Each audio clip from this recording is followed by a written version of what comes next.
L'Esprit miséricordieux de Jésus transcende toute preuve, si dure qu'elle soit. Bien-aimés dans le Christ, Shalom. Nous voici ce dimanche de Ramon, connu comme dimanche de la Passion du Christ. Ce dimanche qui nous ouvre de la Semaine Sainte pour nous mettre à l'écoute de celui qui a souffert pour notre salut, notre rédemption. Ce dimanche nous offre donc une interprétation de notre vie et de notre destin. Bien évidemment, chacune de nos peines et de nos deuils trouve une réponse en Jésus. Face à toutes les questions comme pourquoi souffrir, pourquoi mourir, et bien d'autres qui d'une manière ou d'une autre dépensent l'entendement humain. Ainsi, Jésus ne nous a pas donné une réponse vague, mais par sa vie, il nous a dit qu'il est avec nous jusqu'à la fin des temps, dans la joie comme dans les peines. En effet, avec l'évangile d'aujourd'hui, selon Saint Luc, chapitre 23, du 1er au 49e verset, nous voyons Jésus qui manifeste de façon purement concrète tout ce qu'il avait promis. Dans sa vie, pour le salut du monde, face à ces instructions de la vie éternelle dans le royaume des cieux, ceux qui s'attachent à la vie éphémère du royaume de la terre se sentent exaspérés jusqu'à le tuer d'une mort implacable.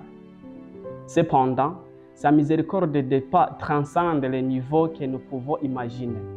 Père, pardonne-leur, car ils ne savent pas ce qu'ils font. Luc 23, verset 34. Et tout cela pour nous enseigner toujours son pardon. Ainsi, cette passion de Jésus est libre, car lui-même le dit sans embâche. Je donne ma vie, personne ne me l'enlève, mais je la donne moi-même. Jean 18, verset 18. Ce qui dit qu'il aurait pu s'échapper à ses ennemis, et les démons n'attendaient que cela, puisqu'il lui avait suggéré au désert de manifester une puissance autre que celle de l'amour, dans laquelle le pardon fixe ses racines. Bien plus, c'est vraiment paradoxal de voir comment Jésus est à la fois innocent et condamné.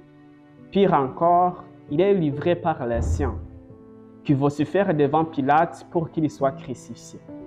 Ce n'est qu'une réalité donc. Dans notre vie quotidienne, l'injustice se perpétue sous toutes les dimensions. Quelle attitude devons-nous donc prendre face à cette réalité qui touche la chair et l'esprit?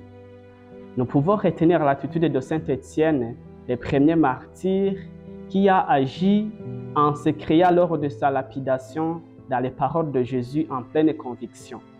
Seigneur, ne leur compte pas ses péchés. Actes des Apôtres, chapitre 7, verset 60. Mais aussi, n'oublions jamais que dans pas mal de cas, nous sommes des offenseurs. C'est pourquoi nous devons nous inspirer du Dismas, les malfaiteurs qui étaient cloués à côté de Jésus.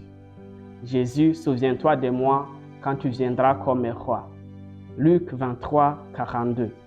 Une manière de montrer qu'il s'est reconnu pécheur et il invoqua la miséricorde. À ce moment même, Jésus lui promettait le paradis, car grâce à lui, là où le péché s'était multiplié, la grâce a surabondé. Chers frères et sœurs, que le Seigneur nous console dans toutes nos détresses, que nous éprouvons à cause du péché. Du reste, je vous souhaite un excellent dimanche et bon début de la Semaine Sainte.